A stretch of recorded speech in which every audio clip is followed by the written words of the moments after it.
نے کشف حاصل کیا، اللہ تبارک و تعالیٰ نے اس میں ارشاد فرمایا الا ان اولیاء اللہ لا خوف علیہم ولا هم یحزنون، نہیں ہے انہیں کوئی خوف، نہ کوئی ڈر، نہ کوئی غم۔ جو میرے محبوب بندے ڈر اور خوف اسے ہو جس کی دنیا زندگی میں دنیا ہو۔ ہم اور آپ غوث اعظم کی محفل میں حاضر ہوئے۔ غوث اعظم اپنے وقت کے تمام ولیوں میں بے مثال ہیں، آپ کی مثال تمام ولیوں میں کوئی پیش نہیں کر سکتا۔ اللہ تبارک و تعالیٰ نے تمام ولیوں کا بادشاہ بنا دیا۔ یہی غوث اعظم پیران پیر دستگیر روشن ضمیر شیخ عبد القادر جیلانی ہے۔ اللہ ایک مرتبہ ایک داعیہ نے سوال کر دیا، او مسلمانوں یہ بتاؤ تمہارے خدا نے ہمارے نبی عیسیٰ علیہ السلام نے مردوں کو زندہ کیا، تمہارے نبی نے کسی مردے کو زندہ کر کے نہیں دکھایا۔ سوال بڑا پیچیدہ تھا، لوگ پریشان ہو گئے۔ غوث اعظم کی بارگاہ میں کچھ لوگ پہنچے، حضور والا معاملہ سمجھ میں نہیں آتا۔ داعیہ جو عیسائی بادشاہ ہے وہ چیلنج کیے جا رہا ہے، اعلان کیے جا رہا ہے اور کہہ رہا ہے کہ ہمارے نبی عیسیٰ علیہ السلام نے مردوں کو زندہ کیا، تمہارے نبی نے مردوں کو زندہ نہیں کیا، تمہارے نبی سے ہمارے نبی افضل ہے۔ اللہ یہ بات پیچیدہ تھی، مسلمان خاموش ہو گئے۔ غوث اعظم کی بارگاہ میں چلے کہا غوث اعظم کرم فرمائے، ہماری لاج رکھ لیں، مدد فرما دیں۔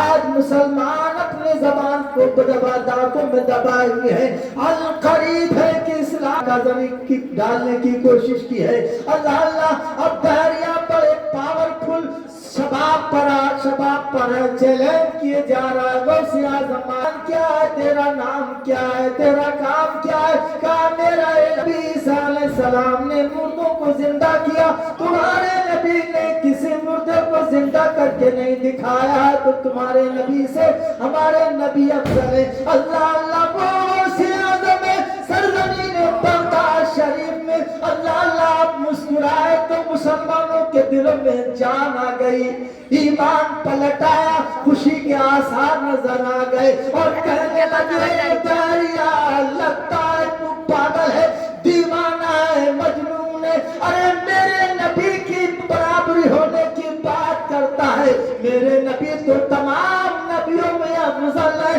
جو نبی پر قرآن نازل ہوا کسی ماں نے ایسا نبی چنا ہی نہیں جو قرآن اس پر نازل ہوتا۔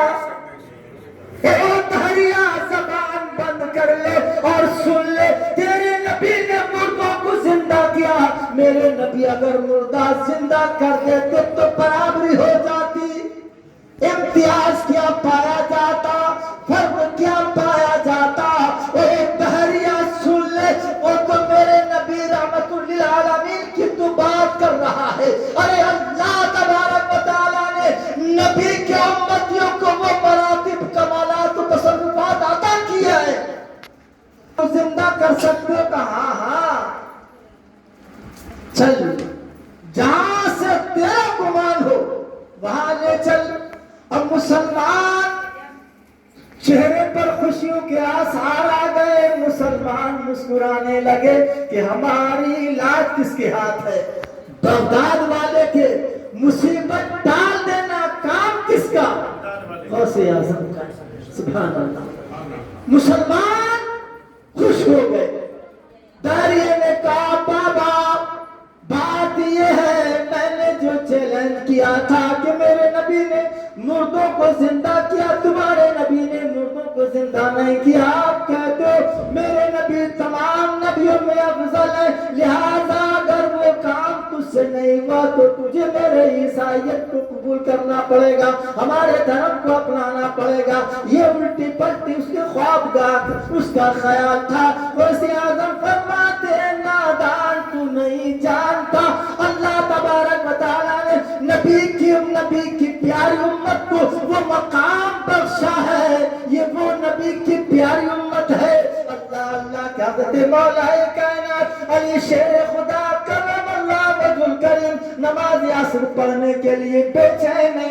آقا حضرت علی کرم اللہ الکریم کی ران پر سر رکھ کر سو گئے. آقا کو نیند آ گئی. حضرت علی کبھی سورج کی طرف دیکھتے, کبھی ڈوبے ہوئے کرنوں کی طرف دیکھتے, کبھی رخ مصطفیٰ پر نگاہ ڈالتے, بے چین ہو جاتے, بےتاب ہو جاتے. پھر محبت رسول مچل جاتی, دل میں خیال آتا کہ نمازیں گھر قضا ہو پھر ادا ہو. یہ تو محبت رسول کا تقاضا ہے. اللہ اللہ اسی عالم میں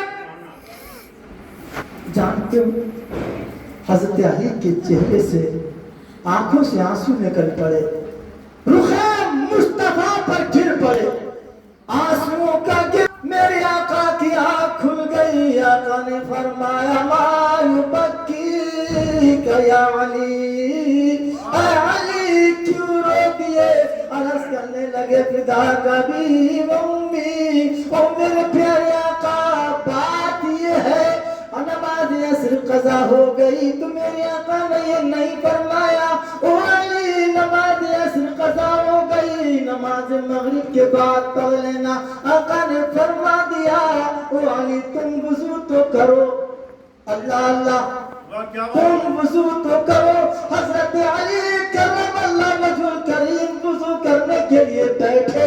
اللہ کے نبی نے سورج کے طرف اشارہ کر دیا, انگلی کا اشارہ کرنا تھا اور کہہ دیا او سورج, علی نے میری محبت میں نماز عصر کو قضا کرنا چاہا لیکن رسول چاہتا نماز عصر ادا علی کرے گا. سبحان اللہ, اتنا کہنا تھا, سورج کے طرف اشارہ کیا, سورج پلٹ آیا.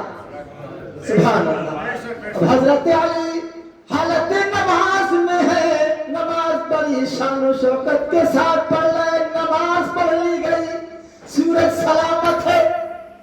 اللہ کے نبی مسکرائے, کہے سورج جاتا نہیں. کہا یا رسول اللہ بلایا آپ نے تھا, چلا آیا. جب تک علی مسکرا کر انگلی کا اشارہ نہ کر دے, آقا میری خواہش یہی ہے. سبحان اللہ, یہی ہوا. یہ اختیارات مصطفیٰ نے. اب غوث اعظم پیران پیر دستگیر روشن ضمیر شیخ عبد القادر جیلانی شیخ اللہ آگے آگے جاتے وہ پیران پیر دستگیر یہاں سے مردوں کو زندہ کر کے دکھاؤ. تو آپ نے فرمایا نادان تیرا کسی اور سے واسطہ پڑا ہوگا, یہ تو زمین بڑی سرخیز زمین ہے, یہاں تو پہچانے موجود ہے, یہ تو قبر ہے, سب کو نظر آ رہی ہے. مجھے وہاں لے چل جہاں قبر کا گمان بھی نہ ہو. اللہ والے کی شان کے نظر نے نظر سے ملاقات کر لی, رہے دونوں خاموش مگر بات کر لی, اور نگاہ مرد مومنوں سے بدل جاتی ہے تقدیریں, جو ذوق یقین پیدا تو کٹ جاتی ہے زنجیریں.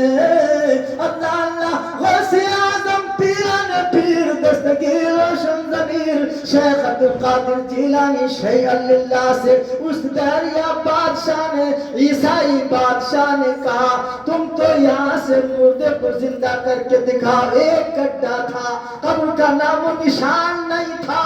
تو آپ نے فرمایا او عیسائی بادشاہ, اس میں رہنے والا جو ہے وہ میراثی ہے, یہ قبر ہے جہاں تم نے اشارہ کیا. تو آپ نے نشان قبر کا بنایا اور کہنے لگے اس کو 200 سال مرے ہوئے ہو گئے, یہ بین بجاتا تھا. نفیر ہوتی نا وہ بانسری, وہ بجاتا تھا. 200 برس ہو گئے. کہا میں نہیں مانتا, آپ کو اس میں مردے کو زندہ کر کے دکھائیں. یہ اللہ والوں کی معاملات ہیں. اللہ نے فرمایا اللہ کی ہاتھ وجہ اللہ, اللہ کا چہرہ لسان اللہ, اللہ کی زبان. لیکن آپ کو یہ کہ اللہ کی زبان ہے ہی نہیں، اللہ کا چہرہ ہے ہی نہیں، اللہ کے ہاتھ ہے ہی نہیں، لیکن اللہ تبارک و تعالیٰ کا جو ہو جاتا ہے اللہ اس کا بن جاتا ہے۔ اللہ والے جو ہیں اللہ سے مل جاتے ہیں تو اللہ اس کے ساتھ ہو جاتا ہے۔ تو آپ نے فرمایا او قبر میں رہنے والے نوجوان اٹھ جا اللہ کے حکم سے۔ اللہ اللہ آپ نے اطلاع کہا تھا، زمین شق ہوئی، زمین پھٹی، اور اس میں بھی وہ بانسری بجاتا ہوا وہ میراثی اٹھا، کہنے قدم غوث اعظم پکڑ کر کہنے لگا او غوث اعظم پیرانے پیر دستگیر روشن ضمیر شیخ عبدالقادر جیلانی شیء اللہ، میں مان گیا آپ کی ذات بڑی عرفہ والا ہے۔ میں نے کسی سننے والے سے سنا تھا کہ میراثی تو نہیں رہے گا تو اور بات ہے، لیکن تجھے غوث اعظم کی زیارت ضرور ہوگی۔ سبحان اللہ، سبحان اللہ۔ تو میری قسمت چمک اٹھی اور سرکار مجھے آپ کی زیارت ہو گئی۔ یہ غوث اعظم کی شان ہے۔ دوستو آؤ غوث اعظم کی ایک کرامت اور بیان کر دوں۔ ماشاءاللہ ہمارے محب گرامی صدر باوقار حافظ و قاری مفتی صاحب تشریف فرما ہے۔ یہ غوث اعظم پیرانی پیر دستگیر روشن ضمیر شیخ عبدالقادر جی سے بہت بڑے عبد الخبیر دولت کے مالک تھے۔ آپ جو لباس پہنا کرتے تھے نا، بڑا قیمتی لباس، اور آپ جس راستے سے گزر جایا کرتے تھے تو دیکھنے والے دنگ رہ جایا کرتے تھے کہ ایسا لباس تو ہم نے دیکھا ہی نہیں، اتنا اعلیٰ لباس، لیکن گھر میں رہتے تو وہی فقیری والا لباس۔ تو چور آپ کی بارگاہ میں حاضر ہوا، کون ہوا؟ چور۔ کہا حضور والا مجھے آپ مرید فرما لیں، میں آپ کی بارگاہ میں مرید ہونے کے لیے آیا، آقا کرم فرما دیں۔